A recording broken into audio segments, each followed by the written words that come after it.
Et af de emner, vi får rigtig mange spørgsmål til, det er selvfølgelig opladning. Fordi opladning, det er måske et af de steder, hvor at Xpeng excellerer allermest. Vi lader sindssygt hurtigt. Lige nu så holder vi en G9.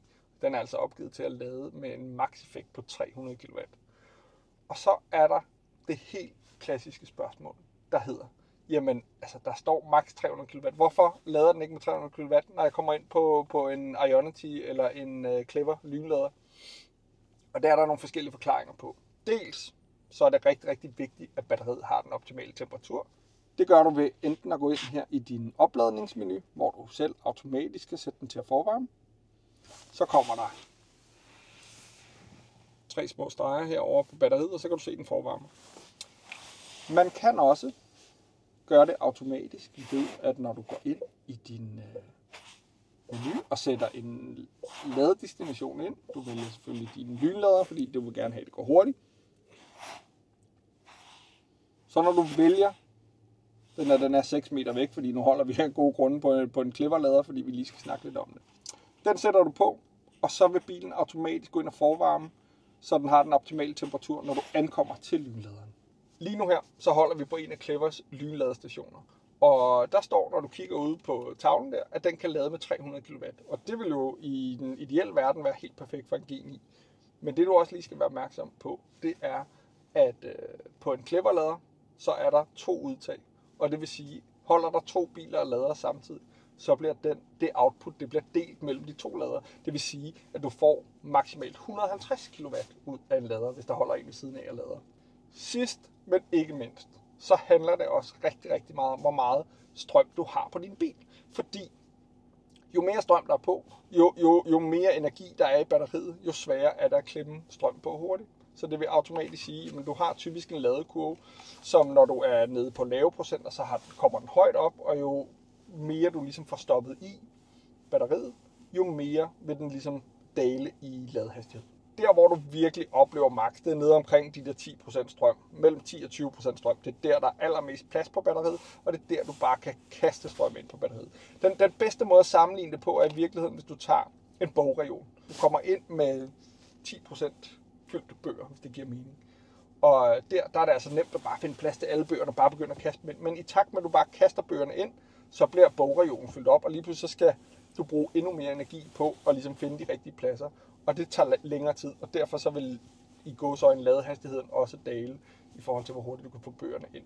Og det er lidt det samme, der sker i en batteri med alle de battericeller, der er. Fordi når du kommer ind med 10 eller 20% strøm på, så er battericellerne relativt tomme, og derfor så er det nemt at ligesom bare hælde bøger ind på batteriet. Nu har vi talt så meget om at lade, så lad os da også lige gå ud og lade. Her på skærmen, der har du adgang til din ladeknap. Tryk på den. Bum. Så kører porten op automatisk. Lad os lige gå ud og kigge. Jeg har åbnet klappen indenfra. Her der kommer du ud og ser, der har du dit store stik. Det er din AC-ladning, det er den du vil typisk bruge derhjemme osv. Trækker du ud her, så har du adgang til DC-ladning. Og det er her, hvor sådan et her CCS-stik, det stikkes ind.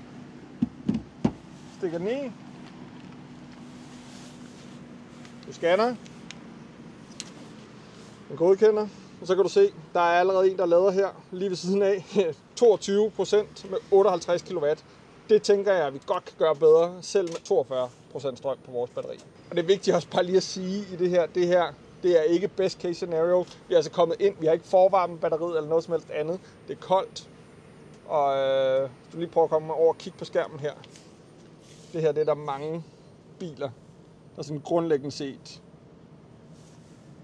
vil blive lidt misundelig på. Jeg ved godt, 135, det er relativt langt fra at være 300 kW, som vi lover.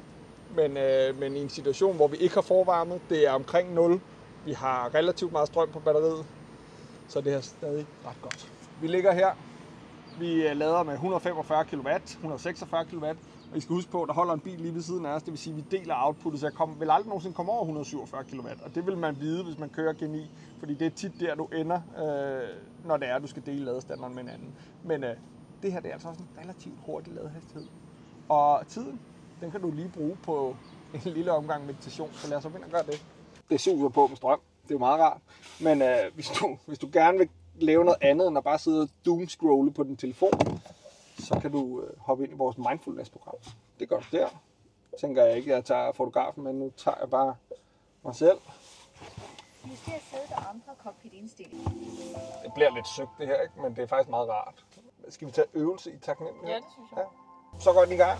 Og altså, lyden kommer ud af det her Dynaudio-lydanlæg, som spiller fremragende.